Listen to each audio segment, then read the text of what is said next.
சவுகார் ஜானகி அம்மாவோட மறைவுக்கு பிறகு இப்போ சோஷியல் மீடியா ஃபுல்லாகவே அவங்க கடைசியாக பேசியிருக்கக்கூடிய வீடியோ ரொம்பவே வைரலாக போய்கிட்டு இருக்கு. அதில் அவங்க லைஃப்பை பற்றியும் நிறைய விஷயங்கள் வந்து பேசியிருக்காங்க. அதை பற்றி தான் இந்த ஒரு வீடியோவில் நம்ம பார்க்க போகிறோம். தமிழ் சினிமாவின் மூத்த நடிகைகளில் ரொம்ப முக்கியமான ஒருத்தவங்க தான் சவுகார் ஜானகி அவர்கள். MGR sir, Sivaji sir, Gemini Ganesan sir அப்படின்னு மிக முக்கிய நட்சத்திரங்கள் கூட சேர்ந்து நடிச்சிருக்காங்க. தமிழ், தெலுங்கு, கன்னடம் அப்படின்னு ஏகப்பட்ட லாங்குவேஜஸில் 400க்கும் மேற்பட்ட திரைப்படங்கள் நடித்து ரசிகர்கள் மத்தியில் நீங்கா இடம் பிடிச்சிருந்தவங்க இன்னைக்கு நம்மளை விட்டு நீங்க போயிருக்காங்க அப்படிங்கிறது உண்மையிலேயே மிக பெரும் ஒரு சோகத்தை ஏற்படுத்தியிருக்கு. ஜானகி அம்மா அவர்களோட மறைவுக்கு பிறகு தொடர்ந்து இப்போ அவங்கள பத்தி நிறைய விஷயங்கள் வெளியாகி வந்துட்டு இருக்கு. அந்த வகையில அவங்க கடைசியா பேசியிருந்த வீடியோ ஒன்று சோசியல் மீடியால ரொம்பவே வைரலா போய்கிட்டு இருக்கு. அந்த ஒரு வீடியோ அவங்க எப்போ பேசியிருந்தாங்க அப்படின்னா 2022ல வந்து அவங்க பத்மஸ்ரீ அவார்டு வாங்கியிருந்தாங்க இல்லையா. அந்த ஒரு பத்மஸ்ரீ அவார்டுக்கு அப்புறம் தான் அவங்க வந்து பேட்டி ஒன்று கொடுத்துருந்தாங்க. அந்த ஒரு பேட்டியில் அவங்க என்ன சொல்லியிருந்தாங்க அப்படின்னா, இந்த ஒரு அவார்டு வாங்குவேன் அப்படின்னு நான் கனவுலையும் நினச்சி பார்க்கல. உண்மையிலேயே எனக்கு ரொம்ப சந்தோஷமாக இருக்குது. தமிழ் சினிமா மட்டுமல்லாது தெலுங்கு, கன்னடம் அப்படின்னு ஏகப்பட்ட சினிமாவில் நான் நடிச்சிருக்கேன். நான் வாங்காத அவார்ட்ஸ் கிடையாது, நடிக்காத கதாபாத்திரங்கள் கிடையாது. அனைத்து மிக முக்கிய நடிகர்கள் கூடயும் நான் நடிச்சிருக்கேன். எனக்கு லைஃப் வந்து ஆண்டவன் ரொம்ப சூப்பராக கொடுத்துருக்காங்க.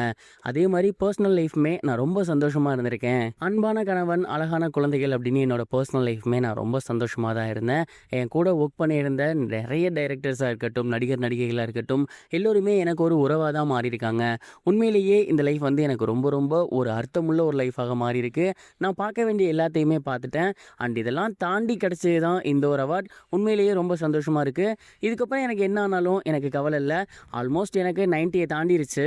எனக்கு எது வேணால் எப்போ வேணால் ஆகலாம். ஆனால் அதை நினச்சி நான் கொஞ்சமும் வருத்தப்பட போகிறது கிடையாது. ஏன்னா நான் நினச்சதை விட எல்லாமே எனக்கு பெஸ்ட்டாக தான் கிடச்சிருக்கு.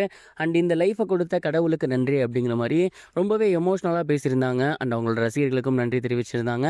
அந்த ஒரு வீடியோ தான் இப்போ சோசியல் மீடியாவில் ரொம்பவே ட்ரெண்டிங்காக போய்கிட்டு இருக்கு.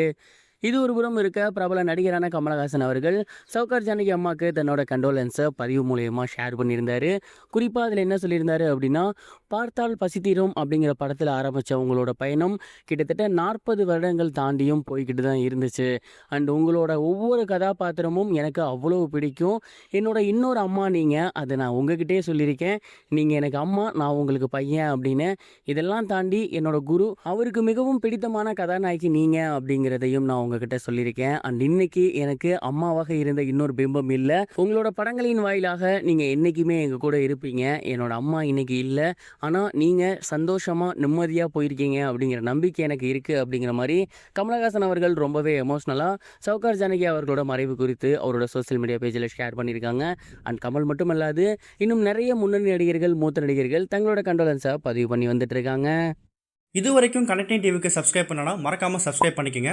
உடனடி அப்டேட்ஸ் பெறுவதற்கு நோட்டிஃபிகேஷன் பெல்லையும் கிளிக் பண்ணிக்கங்க.